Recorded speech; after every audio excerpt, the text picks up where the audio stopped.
방사능 오염이 우려되는 일본 8개 해에서 나오는 수산물들을 아예 수입하지 않겠다고 우리 정부가 밝혔지만 일본에는 현이 43개나 있습니다. 또 안전상 별 문제가 없다고 아무리 강조를 해도 어딘가 모르게 여전히 찜찜해서 일본산이건 국산이건 간에 당분간 수산물이라면 아예 먹지 않겠다는 분들도 많습니다. 방사능 오염에 대한 오해와 진실, 뉴스 Q&A로 집중 분석하겠습니다. 문화과학부 이미지 기자 함께하겠습니다. 어서 오십시오. 어서 오세요. 방금 얘기한 이런 질문들을 시민들도 꼭 같이 하더라고요. 먼저 한번 보겠습니다. 병원에서 엑스레이 촬영할 때도 방사능이 조금 유출된다고 하는데 일본에서 유출되는 거랑 어떤 차이점이 있는지 궁금해요. 네. 어떻습니까? 예, 이 엑스레이처럼 의료 목적으로 방사선을 쪼이는 것과 이 식품이나 공산품에 의한 방사능 피폭의 차이가 있는 건 아닙니다. 예. 어떤 방사선이든 간에 일단 얼마나 쪼이느냐, 그 양이 문제인 건데요. 네. 예를 들어서 가장 대표적인 방사선 의료기기인 CT 촬영기를 예를 들어 보겠습니다. 네. 이 CT 촬영을 한 번 할 때 받으시는 방사선 피폭량이 5에서 25mSv라는 양인데요. 이게 어느 정도? 네, 이게 그 말씀을 한번 들어보시면 이 5에서 25mSv라는 양이 사실 결코 적은 양은 아닙니다. 네. 그런데 이게 뭐 받는다고 해서 인체에 크게 피해를 미칠 수 있는 양은 절대 아니거든요. 예. 그런데 우리나라 현재 방사선량 기준치는 1mSv로 앞서 말씀드린 의료 목적으로 쪼이는 방사선 양보다 훨씬 낮은 수치입니다. 네. 그래서 이 기준치에만 부합한다면 식품이든 공산품이든 크게 문제될 것이 없습니다. 네, 계속되는 다음 질문 한번 들어볼까요? 네.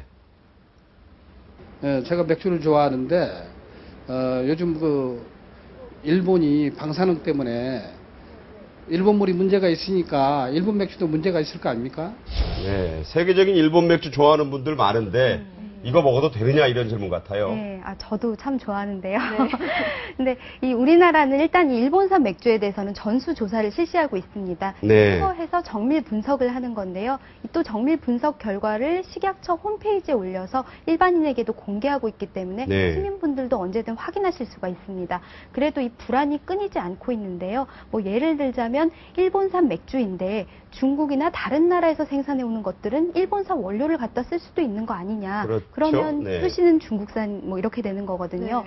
그런 경우에는 어떻게 되느냐라고 물으시는 분들도 계셨는데요. 네. 식약처는 그러한 경우라도 일단 모두 방사능 기준치를 부합하는 제품들만을 수입해 오기 때문에 문제가 없다는 입장입니다. 일본 맥주는 모두 검사하니까 안심하셔도 된다 이겁니다. 자, 다음 질문이요. 볼까요?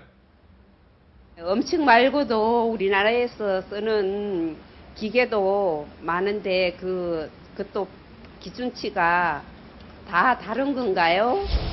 일제 공산품 많은데 이거 괜찮으냐 이겁니다. 네, 이게 항상 식품 얘기들만 많이 돼서 공산품은 어떤가 궁금해하시는 분들이 많습니다. 현재 우리나라는 후쿠시마현의 250km 반경 안에서 오는 화물들 같은 경우는 뭐 휴대용 감지기를 통해서나 다 검사를 하고 있습니다. 예. 그리고 또 이제 인천이라든지 큰 주요 항만 4곳에는 아예 검사기를 설치해 놓고 모든 수입 공산품에 대해서 검사를 실시하고 있거든요. 이것을 또 다른 항만으로도 확대해 갈 계획이라고 합니다.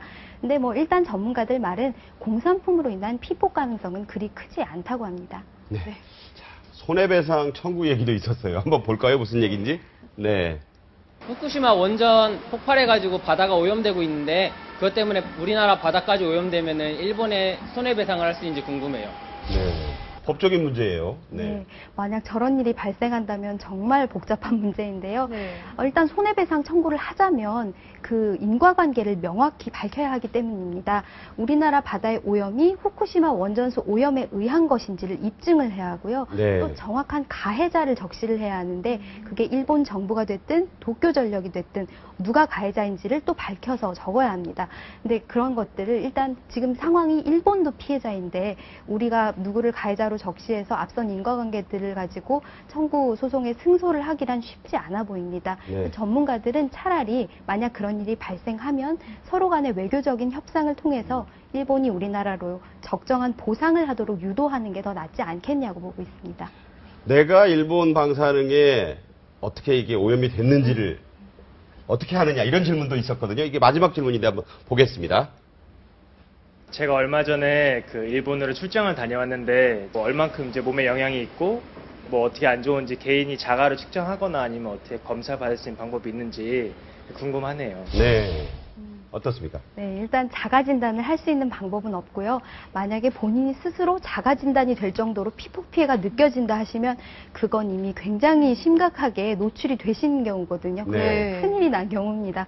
근데 그런 경우는 사실 거의 없을 거고요. 네. 만약에 일반적으로 그냥 궁금하시다 하는 정도라면 원자력 병원에 가셔서 백혈구 분석을 통해서 측정치를 그 검사를 받으실 수가 있습니다. 그런데 일본에서 장기간 체류를 했다고 해도 그 사고 인근 지역이 아니라면 사실상 방사능 피해를 입었을 가능성은 거의 없습니다. 우리나라에서 이미 한번 그 일본 장기간 체류하신 분들 327명에 대해서 검사를 실시한 적이 있었거든요. 예. 그때 이 사고 인근 지역을 제하면 대부분들은 거의 낮은 수치였고 어떤 분들 같은 경우는 오히려 우리나라에만 계셨던 분들보다도 더 낮은 수치가 나왔다고 합니다. 네.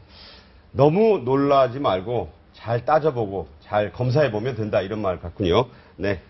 문화과학부 이미지 기자였습니다. 고맙습니다. 고맙습니다.